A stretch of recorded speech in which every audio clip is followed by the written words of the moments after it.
అనుకూల సమయము. అనుకూల సమయమున నీ మొరాలకించితే నీ రక్షణ దినమందు నిన్ను ఆదుకుంటునంటున్నాడు ప్రభువారు. అనుకూల సమయం అంటే నువ్వు క్షేమంగా ఉన్న సమయం. నువ్వు అభివృద్ధి పొందడానికి ముందు సమయం.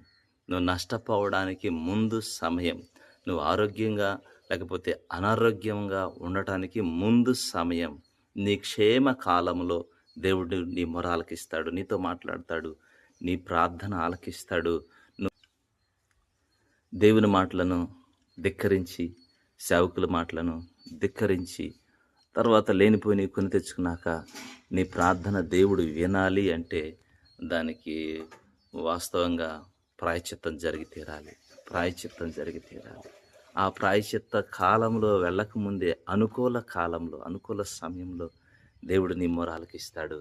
నువ్వు ప్రార్థన చెయ్యి. ప్రార్థన చేసి ఆశీర్వదించబడు, ఆరోగ్యంగా ఉండు, రక్షణ పొందుకో, పరలోకాన్ని సంపాదించుకో. కాలము సమయం దాటిపోయిన తర్వాత నువ్వు ప్రార్థించే ఉపయోగము ఉండదు.